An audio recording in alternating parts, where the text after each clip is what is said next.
100 वर्षों तक द्वारिकापुरी में अनीति अन्याय अधर्म उधर भाई गाड़ी खड़ा करे अनीति अन्याय अधर्म की तरफ पैर रख रहा है। हमेशा मैं निवेदन करता हूं कि अनीति के पथ पर अगर हम चलना संकल्प कर लेते हैं, सोच लेते हैं, उसी समय से हमारा धर्म पद प्रतिष्ठा ऐश्वर्य सब हरास हो लगता है। और जब उस पर चलने लगे कोई भी हरास और विनाश से रोक नहीं सकता है।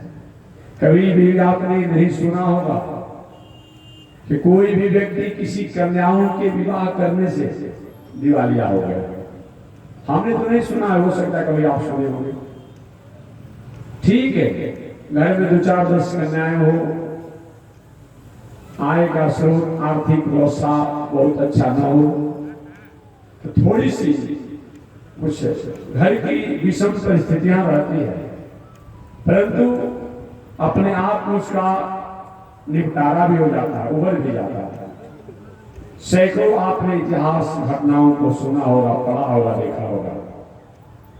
इस व्यक्ति ने अनीति अन्याय अधर्म मर्यादाहीनता से जीवन जीने के लिए इन्होंने अपने जीवन का एक स्टेटस बनाया। वो व्यक्ति की जीती और उसके जाने के बाद उसका कुछ बच नहीं जाता है।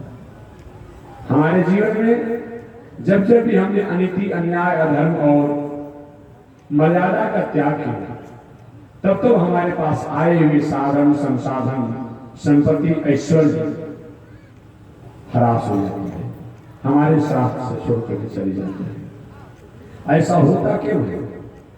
एक व्यक्ति ने हमसे पूछा था कि महात्मा जी, अनीति अन्याय अधर्म वाले व्यक्तियों के पास भी धन बहुत देखा जाता है। मैंने कहा कि पूर्व जन्म का उसका फिक्स डिपॉजिट है। इसके कारण कहीं अनीति अन्याय अधर्म से रहने वालों के पास भी अगर कहीं आप धन देखते हो, पद देखते हो, प्रतिष्ठा देखते हो, तो समझना चाहिए कि इस समय का नहीं है, ये पहले का फिक्स डिपॉजिट है।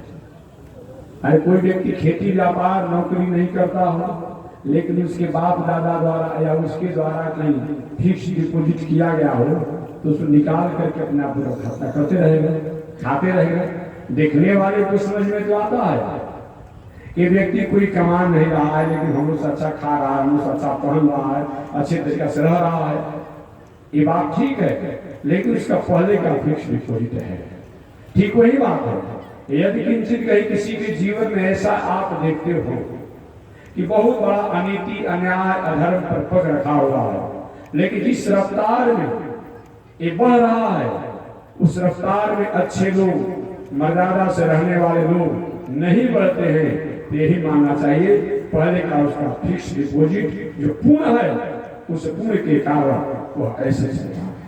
अन्यथा त्रिवीर पक्षई त्रिवीर मासई त्रिवीर दिनई अटूट पाप पूरे, अधिक से अधिक 3 दिन 3 पक्ष 3 महीना 3 वर्ष, अब बहुत होगा तो 30 वर्ष।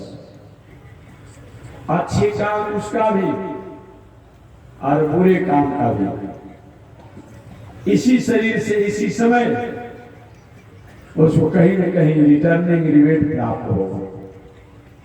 नाम किसी का नहीं लिया जाए। आप पत्र पत्रिकाओं में, अखबारों में रोज सुन रहे हैं, पढ़ रहे हैं अपने आप में, यह हमारा विषय नहीं है, आपका विषय ही विचार करने के लिए। अनेकों लोगों को देखा है, बहुत धन कमाया, बल पद सब कुछ हुआ अपने आप में, लेकिन उस व्यक्ति के जीवन में उसे मिला क्या मिला? परिवार में समन्वय नहीं, परिवार में समन्वय नहीं, बेटा अनुशासन विहीनता में, भाई अनुशासन विहीनता में, समाज में अपजस असमरसता से लोग याद करते हैं, एक असामाजिक तरीके से लोग उसको याद करते हैं। अपने भी सब कुछ होने के बाद भी 10 के द्वार पर गाड़ी खड़ी है, लेकिन जब जाना होता है तो सरकार के और हॉस्पिटल के एम्बुलेंस पर ही जा रहा हो, काहे को 10 गाड़ी, उस गाड़ी से क्या फायदा? 10, 20, 25, 50 लग्जरी गाड़ी द्वार पर खड़ी हो, लेकिन जब भी आपको कहीं 2-4 दिन भी जाना हो तो हॉस्पिटल के गाड़ी से जा रहे हैं, क्या मतलब होता है। बहुत से नौकर चाकर परिवार सब कुछ भरा हुआ हो, लेकिन आप हमेशा आपके साथ कोई जाने वाला हो, कोई हॉस्पिटल के अपने आप किसी कर्मचारी के द्वारा ही आपको यहाँ से उठाया जा रहा है, बैठाया जा रहा है, काहे का मतलब किस प्रकार का धन, ऐसे ढंग से काम करो। इस धन का आपने अपने जीवन में कहीं उपयोग नहीं कर पाया, उस धन का क्या मतलब होता है। इसलिए त्रिभिर पक्षई त्रिभिर मासई त्रिभिर दिनई अटूट पाप पुण्य, अधिक से अधिक 30 वर्ष के भीतर ही हमारे द्वारा किए गए कर्मों के अनुसार जो होता है हमें प्राप्त होता है। ये केवल कथा नहीं है, ये अपने आप देखने के अनुभव करने की चीज ये बात है। भगवान श्री कृष्ण ने विचार किया कि जिस अपने परिवार के लिए मैंने क्या नहीं किया, कभी देवलोक में जाकर के देवताओं पर भी अनुशासन किया अपने परिवार के लिए। अरे भाई, इंद्र से भगवान का जो विवाद हुआ किसके लिए हुआ? परिवार के लिए हुआ, समाज के लिए हुआ, अपने लोगों के लिए हुआ। कभी कुबेर से कभी ब्रह्मलोक में जाना किसके लिए हुआ?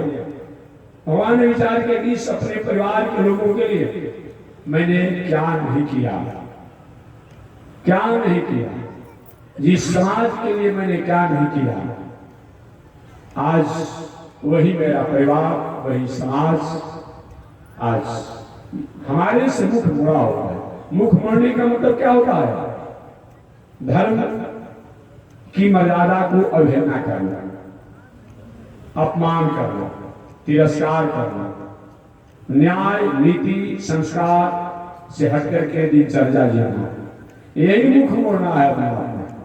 ऐसा अगर जीवन में होता है तो समझना चाहिए कहीं न कहीं आप कुछ दिनों में आपके श्री ईश्वर कीर्ति को जाने से कोई रोक नहीं सकता है।